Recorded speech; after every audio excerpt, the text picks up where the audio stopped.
다음으로 넘어가 볼까요? 아침엔 피플입니다. 네, 오늘의 피플 누군지 같이 보겠습니다. 먼저 송기호 국정상황실장이었었는데 이제는 경제안보비서관이라고 얘기를 해야 될 것 같아요. 기사 같이 볼까요? 송기호 국정상황실장 한 달 만에 교체가 됐습니다. 네, 어제 강유정 대변인 알립니다라고 공지가 왔어요. 같이 볼까요? 네, 알립니다. 뭘 알렸느냐? 송기호 국정상황실장 국제통상경제전문가로서 현재 대미 관세 협상의 중요도를 고려해서 경제안보비서관으로 수평 보직 이동할 예정입니다. 라고 알림이 왔습니다. 기억하시나요? 송기호 국정상황실장 지난 6월에 이 긴급하게 안보경제회의를 열면서 이재명 대통령이랑 첫 대면했었던 그 모습 잠깐 같이 보고 오시죠. 오늘부터 발령했어요? 예. 잘 부탁드립니다. 그게 상당히 노가다 잘하셔야 됩니다. 네, 국정상황실장 상당히 좀 노가다니까 좀 힘든 자리다라는 이런 말을 하면서 잘 부탁드립니다라고 얘기했었던 게 엊그제 같은데 불과 한 달 전인데 근데 이번에는 이 관련해서 경제안보비서관으로 지금 이동을 했다라는 거예요. 이유, 이 지금 현재 대미 관세 협상의 중요도를 고려해서라고 했는데 최수영 위원님. 근데 한 달 전에도 한미 관세 협상은 화두였었는데 왜 새삼스럽게 지금 와서 한 달 만에 이례적으로 이동을 하는 거지라는 생각이 듭니다. 저 수평 보직 이동할 예정입니다를 번역기를 돌려야죠. 경질성 인사는 아닙니다만은 우리가 사람을 잘못 봤네요. 이겁니다. 아하. 경질성 인사는 아니다. 그러니까 수평 보직이라 하면 네. 1급에서 1급으로 이동한다. 그러니까 대통령실 참모에서 참모로 이동한다니까 네. 이거 뭐 저 사람 저 잘못해가지고 우리가 문책하는 건 아닌데 네. 봤더니까 적임자가 아니네요. 미안합니다. 이 얘기입니다. 이 얘기는 뭐냐면 제가 아까 말씀드렸죠. 국정상황실장이 어떤 자리입니까? 정부의 컨트롤, 사실상 대통령실 컨트롤 타워예요. 그래서 원래 이 자리는 대통령의 측근 인사들이 갑니다. 그러니까 그래서 그걸 뭐라 안 합니다. 윤건영 의원도 그 자리를 거쳤고. 그쵸. 그런데 저는 왜 그렇게 급하게 민변 출신 그 변호사를 갖다가 앉혀놓고 한 달만 쓰다 보니까 이동한다.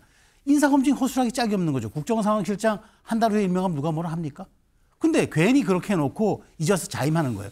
그러다 보니까 지금 뭐 수평 이동하는 분들이 좀 몇 분 나오는 모양인데 이런 식으로 인사를 대통령실이나 내각이나 허술하게 한다니까 인사혁신처장 더더군다나 그걸 최초 스크린하는 그런 사람은 저 부적절한 저 발언의 소유자를 안 치고 그래서 저는 지금 이재명 정부의 인사 철학이 실용 이런 것들이 아니라 그냥 돌려막기라는 건지 지금 굉장히 전 의아스러워요. 그래서 이런 부분들은 정말 국민 지지도와 연결되는 부분이기 때문에 이제 한 50일 채 안 되는 이 정부가 네. 벌써부터 이렇게 삐그덕거려서야 국민 신뢰 얻겠습니까? 네. 지금 말씀은 문책은 아니에요. 수평 보직 이동할 예정이다를 이거를 정치 해석기, 정치 번역기를 좀 돌리면 이건 뭐 잘못한 건 없지만 하지만 자리의 적임자는 아니구만요. 이 얘기를 지금 한 거 아니겠느냐라고 말씀하셨어요. 근데 오늘 동아일보 기사 같이 볼까요?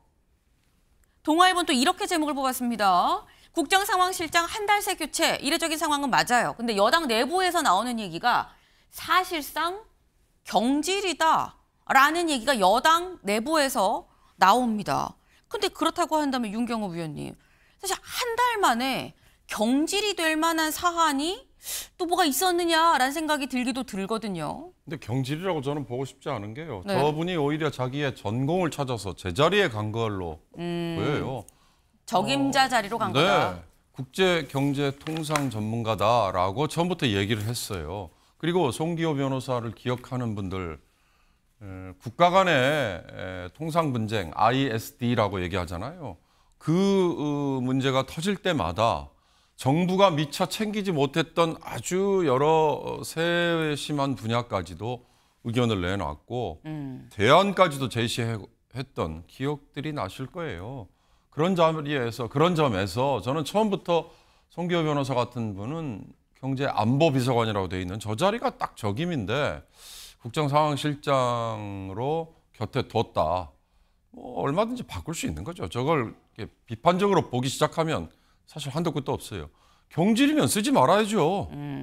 뭐 뜻이 안 맞다 아니면 뭐 성향이 뭐 어쩌다 네. 또는 뭐 인품이 어떻다 그런 얘기 없잖아요. 그러니까 저는 오히려 적임자를 적재적소에 보낸 거다라는 생각이 들어서 뭐 얼마든지 비서관 인사는 저는 이렇게 해도 된다고 봅니다. 그 지금 말씀은 버려야 될 말이 아니라 제대로 말을 제자리에 갖다 놓은 것뿐이기 때문에 이게 뭐 비판을 받거나 할 문제는 전혀 아니다라는 거. 다만 저희가 이 다룬 이유는 상당히 좀 이례적인 상황이라서 왜라는 의문이 아마 시청자분들도 들지 않겠나 해서 다른 부분이 있다라는 좀 추가적인 말씀을 좀 드립니다.